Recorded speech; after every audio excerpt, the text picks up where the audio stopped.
There's one thing that I am that you'll never be. President of the United States. You see Trump in the audience going, okay, motherfucker. I was actually at that White House correspondents' dinner where, you know, it's supposed to be a roast of the president. It was so over the top, it was like making everyone uncomfortable. Donald Trump has been saying that he will run for president as a Republican, which is surprising since I just assumed he was running as a joke. They twisted the knife big on Trump. And you could see Trump just getting like angrier and angrier and more upset. I was 2 tables away from Trump and I'm looking at him like, this is too much. Well, it's kind of crazy because that's the kind of guy that if you tell him he can't do something, he's going to just keep trying.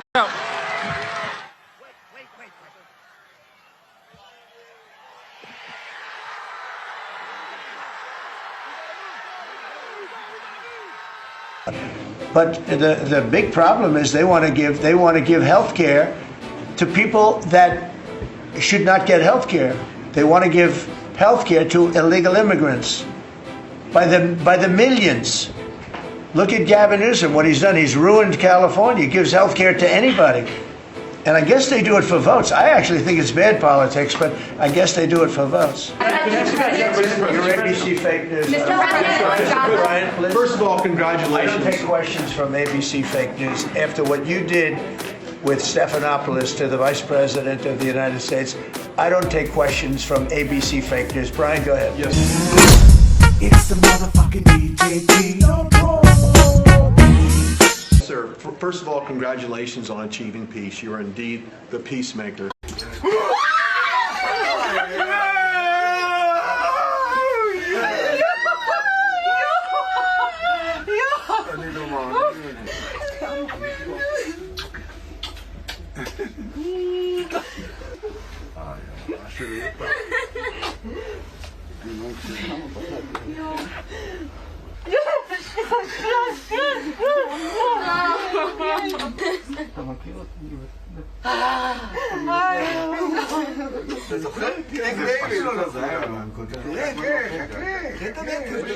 ברוך אתה אדוני, שהחיינו והגיענו לזמן הזה. On a lighter... Did you ever think I was going to be called the peacemaker? Actually, I did. I saw some of the actions you were... Go ahead. But on a lighter note, Alyssa Farah, she is one of the hosts on ABC's show The View. She said a while back, I'll quote, "If Trump gets the Israeli hostages out, I promise I will wear a MAGA hat for one day on this show and say thank you for doing it." Your response. Whether you like Trump or not, I think Steve Witkoff and I think Jared Kushner do deserve credit for this deal. You know, I seem to remember her saying that she would wear a MAGA hat if he got the hostages back. If he does good, if he gets the Israeli hostages out, I promise I will wear a MAGA hat for one day on the show and say thank you for doing it. Okay, but I gotta ask. Is this the end of TDS for a few, not all of them, but for a few people? Is that what it took? And if it is, how do we bottle whatever that is up and give it to, I don't know, the people still protesting Trump today in Israel as he was announcing this deal, and here in America doing the whole free Palestine thing still? He did free Palestine. I mean, what else do you want from the guy? Did she put the hat on? Well, she hasn't got the hat yet. Who is it? Which one? Alyssa Farah. Okay. Well, she used to work for me. So she used to work here. I'll tell you about Alyssa. She worked here. She gave me the most beautiful letter when, you know, the administration, the time came up, the election was rigged, I left. She gave me the most beautiful letter you've ever seen. I was a great president. What a great job. Some of the letters have been quoted. This is Alyssa, who I never thought was very outstanding. I figured she would not make it. And she didn't have a big role here either. And then we had January 6th, and she left after that or before that, but she gave me the most beautiful letters. And then even months after she left, and while we weren't here any longer, she sent another letter, glowing letter, beautiful letter. And then she got hired by The View, and they gave her a couple of bucks, and she changed her view very quickly. I never thought she'd make it. Never thought she had what it took in any way. You know what that means.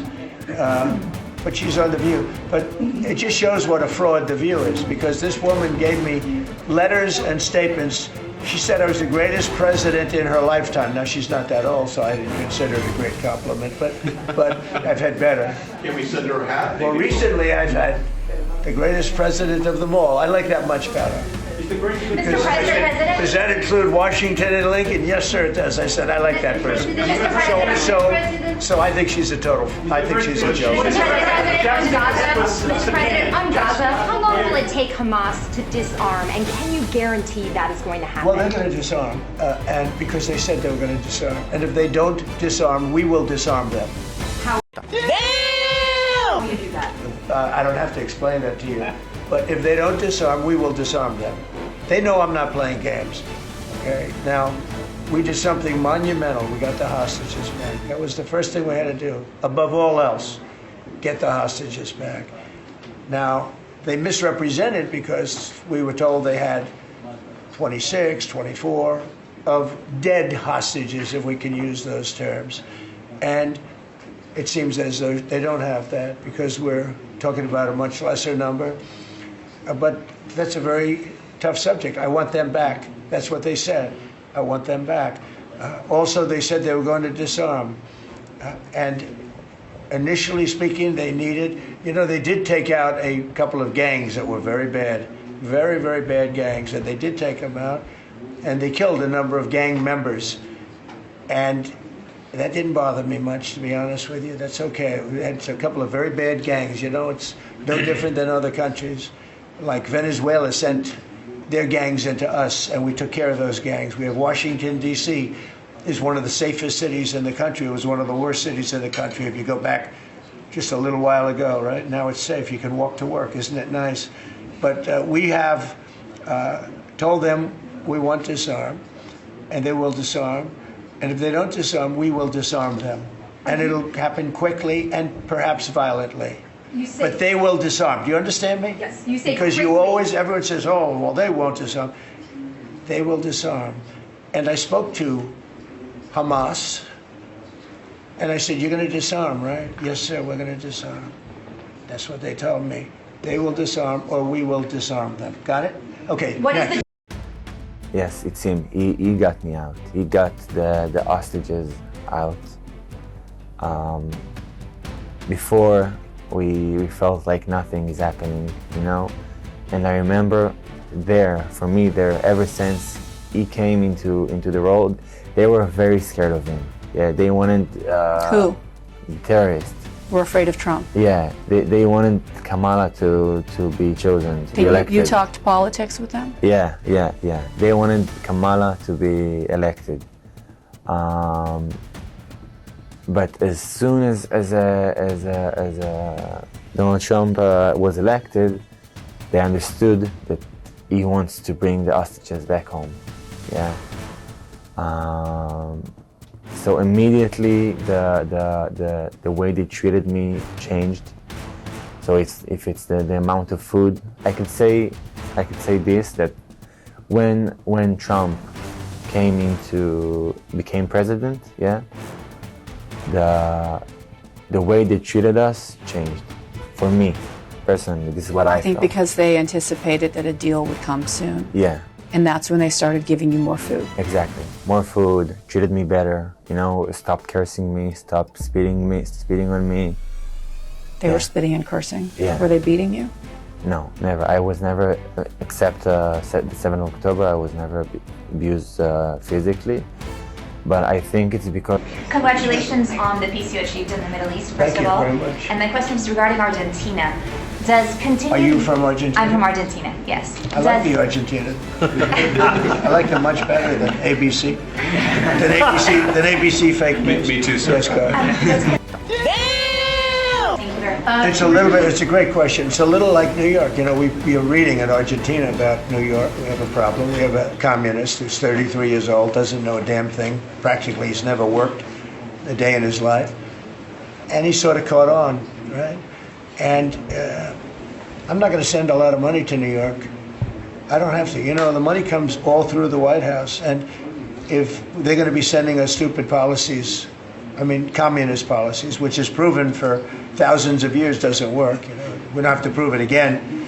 We're not going to ruin one of our great cities because we'll make that great. We will clean up the crime in about 30 days. It took 12 days to do Washington, D.C., so New York is bigger.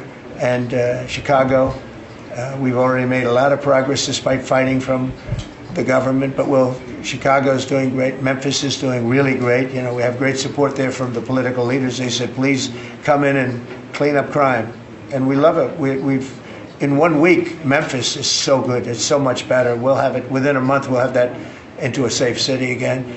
And all of these cities, we want to clean them up. We don't like that opposition. But if somebody's going to be a communist mayor of New York, it's a fluke if he gets in.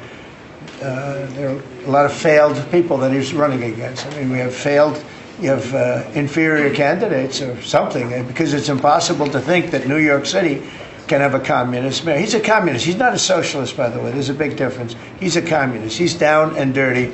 He's a communist. He hates police. He wants to get rid of all police. I mean, how can a policeman? He hates Jewish people, and yet he's got Jewish people supporting. He hates Jewish people. So it comes through the White House. The funding for New York and for every place comes through the White House. And I'm very generous, and I was always very generous with New York, even when you had opposition there, but I was always very generous. But I wouldn't be generous to a communist, a guy that's going to take the money and throw it out the window, because you're talking about hundreds of billions of dollars. And we're not going to let somebody get into office and squander the taxpayer money from this country. We're not going to let it happen. What is your plan for Venezuela? What is the terrorism, the narco-terrorism in the President Maduro? What is your plan about it? Venezuela's done a couple of things very badly. Number one, we get drugs and all of that. But we get something in a way worse, because they're a big purveyor of drugs, but we have worse. What they do very well is they send their criminals into the United States, and they send Tren de Aragua, that you know very well. You're from Venezuela, I assume. And they send them in by the thousands, literally. And these are the worst of all. And they empty their prisons into the United States. They empty their mental institutions into the United States. And because we had a president who's low IQ, he didn't realize what was going on. And the people that are high IQ that surround him, but they happen to be lunatics, radical left, they're highly intelligent, radical left lunatics, okay? So in a way, that's worse than having a guy like Biden. But they ran the show. You heard about the AutoPen, the person that really operated the AutoPen, but it was really the people that told the person that operated the AutoPen what to do. Those are the people that really were president, okay? So we're not going to stand for it in this country. And by the way, that AutoPen thing is under serious investigation. Just this, I don't think you care, because you're from Argentina, you couldn't care less about that. But I just want to say, because I do the weave, you know, the weave, cover a lot of different subjects. If you apologize for the unpatriotic remarks that you made. I'm not apologizing for nothing like that, because I don't have to. I'm just apologizing for what I said to the newspapers and to the press. Mr. Clay, when Muhammad Ali, sir. Mr. Clay Muhammad Ali, or sir. Mr. Muhammad Ali, either Yes, sir. one. Just Muhammad Ali. When sir. you appeared before this commission before, if I recall correctly, you said you were the people's champion? Yes, sir. Do you think that you're acting like a people's champion? Yes, sir.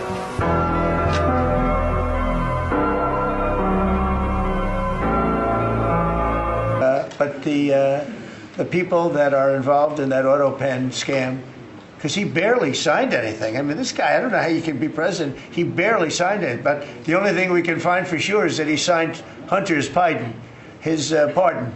Hunter's pardon, I like that. That's a good combination. Oh, where the punches are thrown, you got to put up the blocks. We have a lot of punches being thrown, and we've been very successful. Look, we have the most success. I think we're the most successful we've ever been as a country. We have now close, I've been saying 17, we have, I think, close to or maybe even exceeding $18 trillion going to be invested in the United States. That's more money than ever invested in any country before.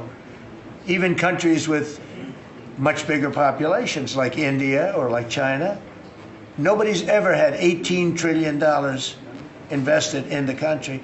We have, and that's because of November 5th election, because I won. Oh, if she won, you'd be negative. You'd have people getting out of the country. What do you guys have to say to President Trump? Thank you. Thank you. You did it. You did it. This is amazing. Mr. President, we believe in you. We know you've done so much for us over the past, since you became a president, and even before that. And we trust you fulfill the mission until every hostage, every 48 of the hostages are home. Thank you so much. Blessed be the peacemakers. God bless you, Mr. President. God bless America. Thank you very much. You just take care of yourselves. The hostages will come back. They're all coming back on Monday. All?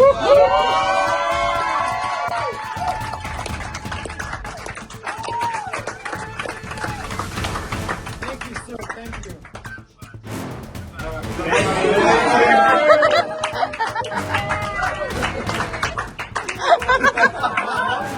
This country would have been in a major depression. If she won, we would have been 1929. They'd like to see that anyway. That's why they keep the government laws. They have a shutdown based on nonsense. They want to give away 1.5, think of it, they want to give away $1.5 trillion to people that come into the country illegally. Back. All Americans, not only in the states most heavily affected, but in every place in this country, are rightly disturbed by the large numbers of illegal aliens entering our country. The jobs they hold might otherwise be held by citizens or legal immigrants. The public service they use impose burdens on our taxpayers.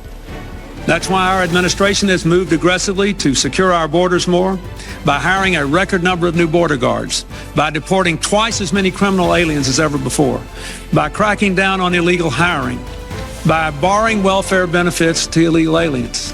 In the budget I will present to you, we will try to do more to speed the deportation of illegal aliens who are arrested for crimes, to better identify illegal aliens in the workplace, as recommended by the commission headed by former Congresswoman Barbara Jordan.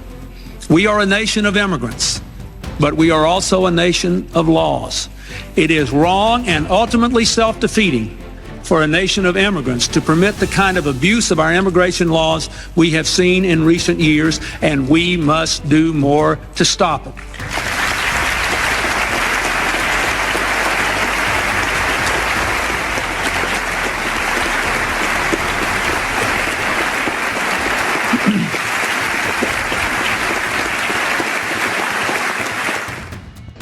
And as you know, the borders now are closed. But when they hear that they get the greatest health care package in the world and they have no money, but they're living okay in another country, they head up and they start forming caravans and they try and come into our country. But the big problem is they want to give health care to people that should not get health care. They want to give health care to illegal immigrants. By the millions. Look at Gavin Newsom, what he's done. He's ruined California. He gives health care to anybody. And I guess they do it for votes. I actually think it's bad politics, but I guess they do it for votes. So,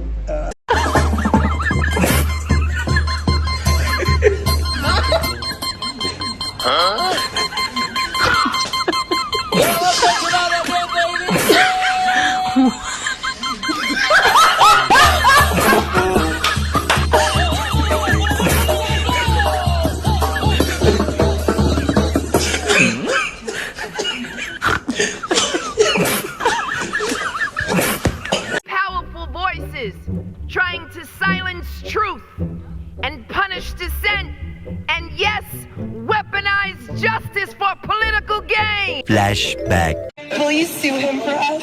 Oh, we're gonna definitely sue him. We're gonna be a real pain in the ass. I will never be afraid to challenge this illegitimate president. We need to focus on Donald Trump. We need to follow his money. What is fueling my soul right now is Trump. This illegitimate president, I look forward to going into the office of Attorney General every day, suing him, and then going home.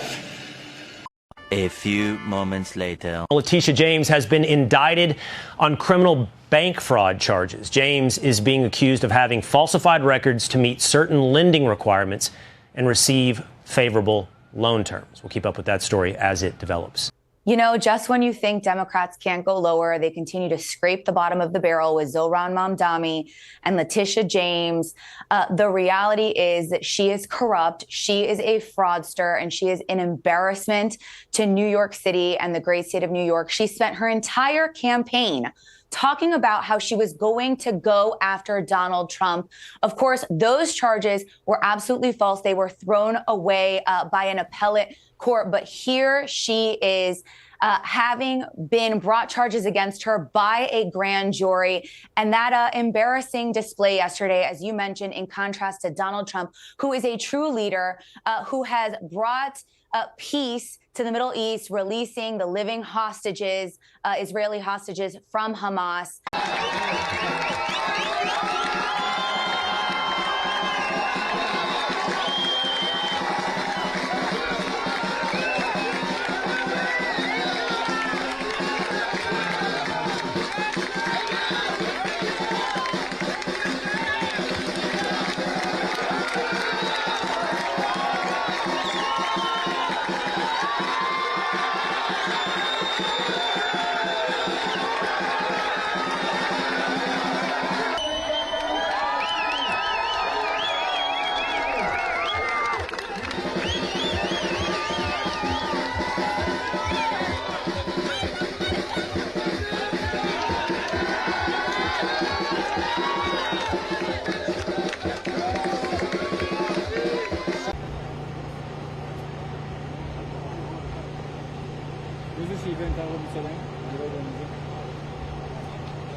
Lisa?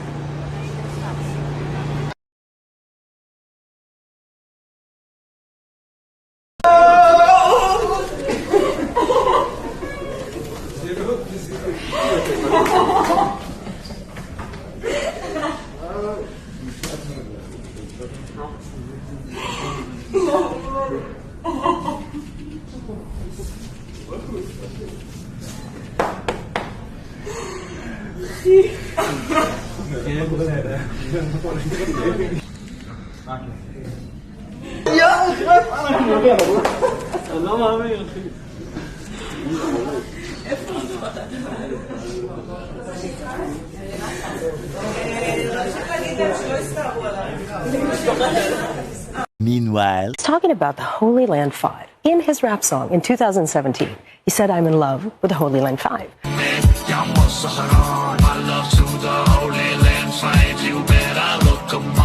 So let's explain what the Holy Land Fives are.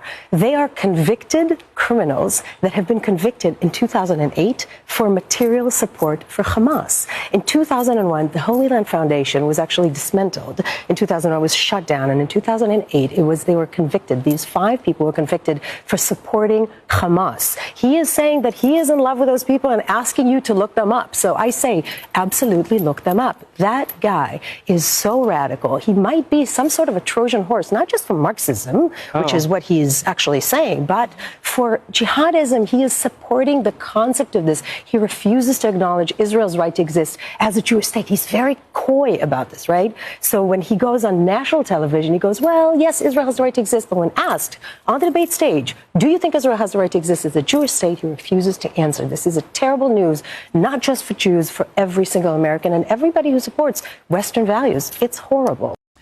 That said, just hours before those final hostages were released, Zohran Mamdani was actually raising money for UNRWA. That's a UN organization we are well familiar with that actually, it's well documented, employed October 7th terrorists.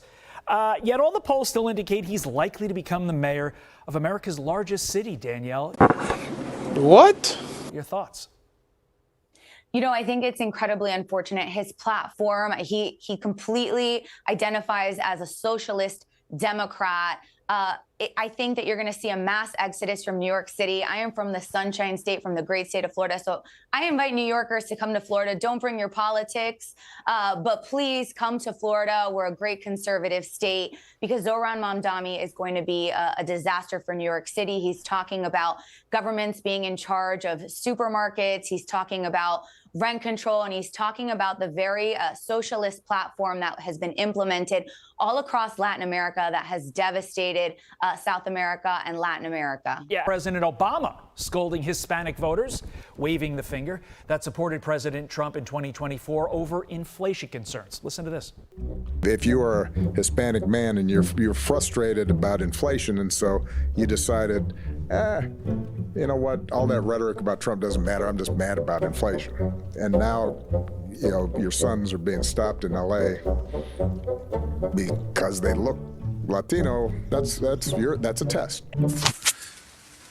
Look, Norma, this is the last time I'm gonna reply to you because I'm a busy man. I got things to do, but I hope that I can help you, encourage you to look into what I'm saying. When you talk about the cages and everything, let's talk about the cages. Since you think it was Trump that separated those kids from their parents, you know why they separated those kids from their parents at the border? Because Obama had signed the law that if you arrived at the border with a child, regardless, they were letting you in. A lot of these kids, once they separated these people, the person that brought that child was let into the U.S. and that child disappeared. So what they started doing is they started taking blood tests, right? And I know the news told you, oh my God, they started doing blood tests to figure out if what these kids were saying was true. Because the kids that were old enough to speak were saying that they didn't know. Once they separated them from the person that brought them, they were saying they didn't know who these people were. That they were abducted in their towns in Mexico and then brought to the border. So they started verifying that, to see if there was truly a relation to this person. And there was a lot that weren't. Now I know that the hatred that you have for Trump won't allow you to look into what I'm telling you. But do you really think that someone like me with family from Michoacan, which I believe you have too, do you really think that I would support a racist? You don't get prouder Mexicano than my dad. Okay? Now, do I think Trump is perfect? No. But if you were willing to ignore all the things that Obama and Biden did to our people, like I mentioned, gun running into Mexico to the cartels that are killing our people, lying about DACA, right? You guys want to throw all that out the window. Right now, there's estimates that there's more than 100,000 children missing under the Biden administration. 100,000 children missing. And you want to make excuses for Biden because somebody told you that Trump is racist. Yet our own people are making corridos for this man. Our own people are starting to wake up and understand that the media has lied. The same way they lied about the president of Mexico.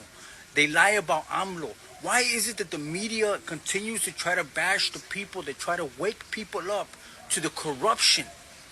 The AMLO has tried to help Mexico and has done things for the people of Mexico that no one has ever done, and has exposed the corruption. And the media uses their branch of communication to bash him. Yet you can look in Mexico and the people love him. Because just like here in America, he is for the people. Now, Norma, if you don't want to look into what I said, then there's nothing else for me to say to you. Have a good one. Danielle, I am not the political expert here. That's you. Do comments like that actually help Democrats win back more of the Latino vote? You know, those condescending, scolding comments? Absolutely not. And here is the proof. During the campaign, he scolded black men, and that certainly didn't help the Democrat Party. I want Barack Obama and every Democrat out there to know, you do not own black people. We are not slaves. Our chains are gone. We do not owe you anything, and we don't have to give you an account for how we choose to vote. Obama is back on the campaign trail and he's making the case against Donald Trump. But before his guest feature in Pennsylvania, Obama made a surprise visit to Kamala Harris's campaign headquarters in Pittsburgh. It was there that he got candid, maybe a little too candid if you are in the vice president's inner circle tonight. He warned that Harris is underperforming him with black voters, and he had a message specifically for black men. So you just aren't feeling the idea of having a woman as president. And you're coming up with other alternatives and other reasons for them. So now you're thinking about sitting out or even supporting somebody who has a history of denigrating you? Because you think that's a sign of strength? Because that's what being a man is? Putting women down? That's not acceptable. He sounded like a slave master in that clip. Sounded like he was on the plantation telling a bunch of people who had run off they don't have the right to do something unless he gives them permission to do it.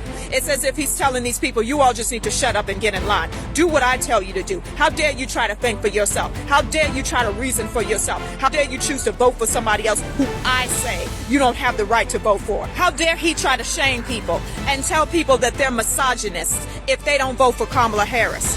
And you say that Donald Trump is the one who's denigrating black people. You are the one, President Obama, who is denigrating these people because you think that they don't have the right to think for themselves. And instead of respecting their right to choose who they want to vote for, you want to shame them into voting for the Democratic candidate because they don't have the right, in your view, to vote for somebody unless you say that they have the right to vote for that person. And I actually saw another creator on this app praising Barack Obama for the stunt he pulled last night, talking about, yeah, he told those black men, he let them know. It is not up to Barack Obama to criticize anybody. It is not up to Barack Obama to try to shame anybody into doing something. That is not his place. He is not nobody's daddy up in there. Black people are not accountable to the Democratic Party. We don't have to give an account for who we choose to vote for or how we choose to vote. The Democratic Party is accountable to us. Kamala Harris is running for president. She is accountable to us. And then our former president actually had the nerve to talk about how disappointed he was in the black community for not supporting Kamala Harris the way they supported him. So when he was running, he got about 95% of the black vote. Joe Biden in 2020 got about 90 or 92% of the black vote. Now we have Kamala Harris in the swing state of Pennsylvania, which is where they were. In that state, she has about 77 or 78% of the black vote as of yesterday. But instead of placing the blame with Kamala Harris, people are turning around like Barack Obama and saying, the problem is you. You're the problem. You're a misogynist. You don't vote for her, there's something wrong with you. It's not her, it's you. Obama put out this post talking about the peace deal and the prospects of it, and Don Jr. responded to it. I'll finish it for you. Thank you, Donald Trump.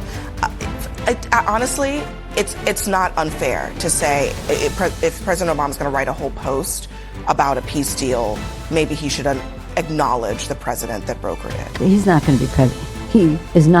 Donald Trump is not going to be president of the United States. Take it to the bank. Okay. I guarantee it. All right. I think if he becomes the president, he'll make it great because the states is already great. I think that man will be president of the United States right about the time that spaceships come down filled with dinosaurs and red capes. On that note, Tom, pleasure. Take it from me. How about that? Cheers, Tom. And then, of course, there's Donald Trump. Donald Trump has been saying that he will run for president as a Republican, which is surprising since I just assumed he was running as a joke.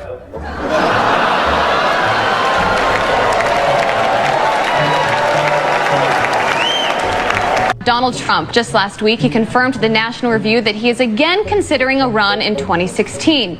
Do it. Do it. Look at me. Do it.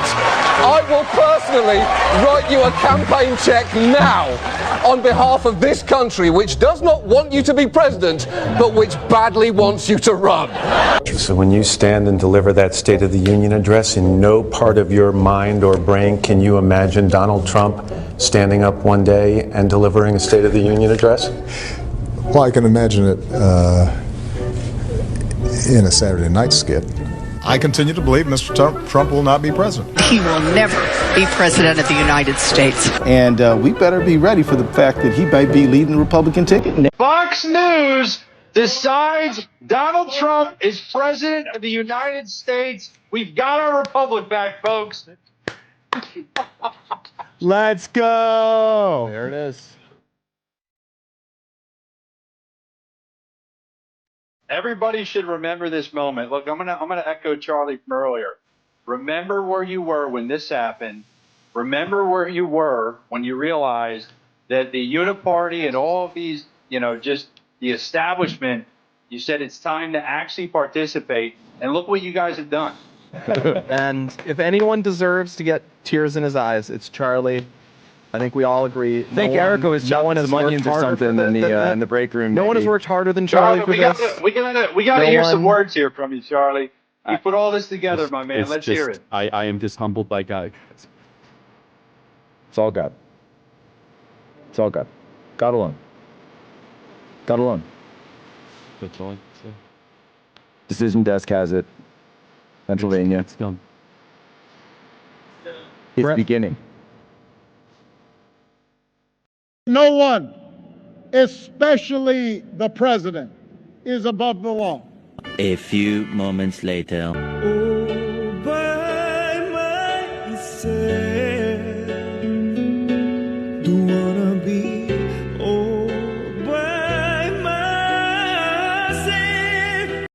I mean, what was unusual for me was obviously a lot of what I represented. Yeah. A lot of what Michelle and I had tried to project, the values, our thinking about America. You know, my successor seemed to represent the opposite. Right. Not seemed, did. Yeah. And so I think there was a lot of anger, a lot of sadness, some fear among a big chunk of the country. Guy who's in town for the night, and it sounds like you're looking to party. Yeah, pulled up in a bar outside, and there's this guy that's introduced to me as Barack Obama. I had given Barack $250 to pay for coke. I start putting a line on a CD tray to snort, and next thing I know, he's got a little pipe and he's smoking. So I just started rubbing my hand along his thigh to see where it was going, and it went the direction I had intended it to go. Even though you had sex with him twice, you did cocaine with him, watched him smoke crack twice, you had no idea who he was. I had no idea who he was. Let me just ask the obvious question. What was Obama like on crack? Is it your sense that that's who Obama is, just transactional, or that he's bisexual, or like what is this? It definitely wasn't Barack's first time, and I would almost be willing to bet you it wasn't as long. The guy's running for president, and credible information comes out that he's smoking crack and having sex with dudes. That seems like a story. Well, it would be a story if the media really cared about telling people the truth. You know, the former president is completely out of touch. His party failed the American people, and that is why President Trump won in historic fashion, and he performed better among these diverse groups than any Republican had in the past. Hey, what's up, my people? Evening, my infidels. All right, real quick, I just saw this video from this guy, a Mexican, Hector Leal 697, I believe it was. Watch this video where he's saying that people are calling him a sellout because he's a Mexican and he's voted for Trump or has become a Republican now. You know, that's bullshit.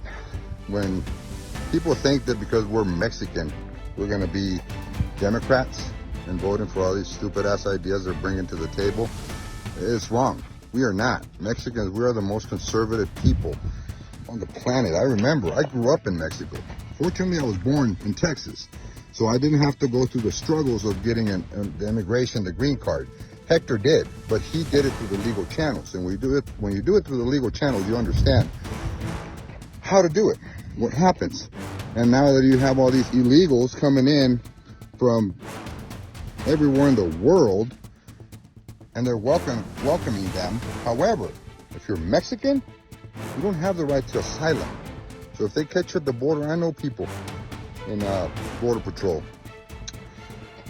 And the Mexicans, they get booted back. That's what's fucked up. And that's what pisses me off. That you have other countries, piece of shit, criminals that are coming right through our border, open border. And this is what this guy is talking about in his video. Again, Hector Leal 697, I believe it is. And we're not sellouts because we're Mexican Republicans. We're patriots. We're people who love the country that has provided us so much. I mean, I brought my kid up, my son, to be a Republican. Goddamn proud of it. He lives up on our ranch. You know, this is the freedoms that we enjoy being in this country. A lot of people like the city life. Cool. If you like that lifestyle, beautiful for you. But Hector Leal is not a sellout because he's a Mexican Republican. He's an American. And it don't matter what color he is, none of that bullshit. I respect him. One, for standing up for himself, and two, for not giving a shit what people think about him, saying that he's a sellout. He's not. You know, Mexicans, we have every right to be Republicans. I've been called a sellout. Oh, how can you be a Republican if you're born or grow up in Mexico? I'm an American. Y'all take care of my people. Love you. Stay strong. And what we know is that Hispanics overall support President Trump's agenda, whether it's being tough on crime, whether it's securing the border, or whether it's his economic policies. Hispanics are better off. They were better off during the first term, and they're certainly better off in President Trump's current administration as a result of President Trump's success. Crying harder, crying harder. Trump is your president. Crying harder, crying harder. Trump is your president.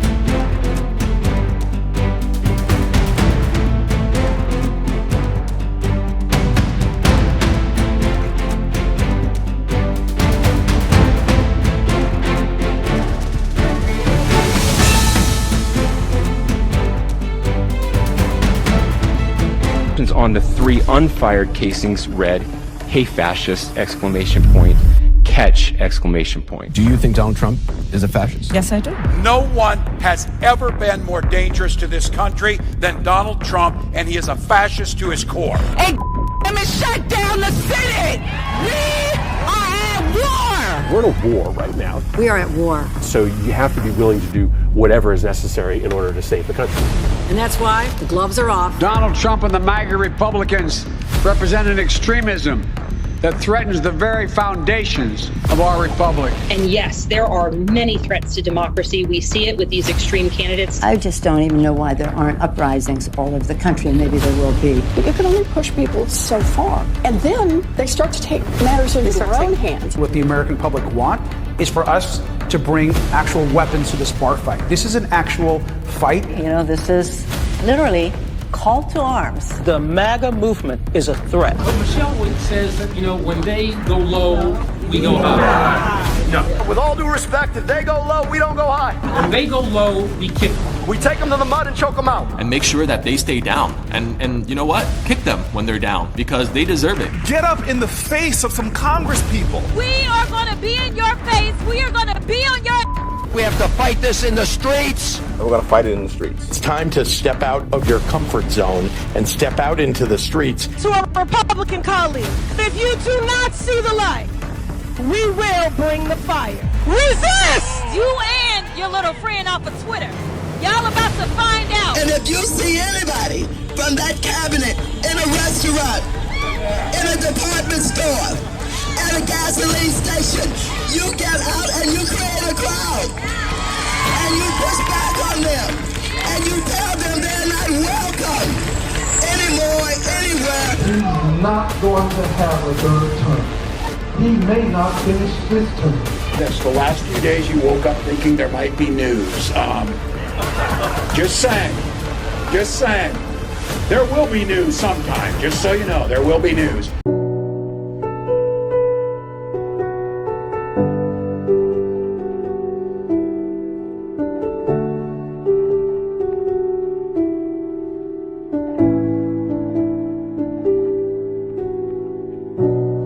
I want to be remembered for courage for my faith. That would be the most important thing. Most important thing is my faith in my life.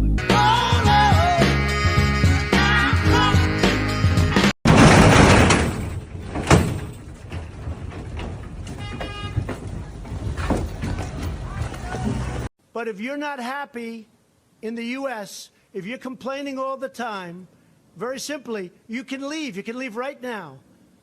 Come back if you want. Don't come back. It's okay too. But if you're not happy, you can leave.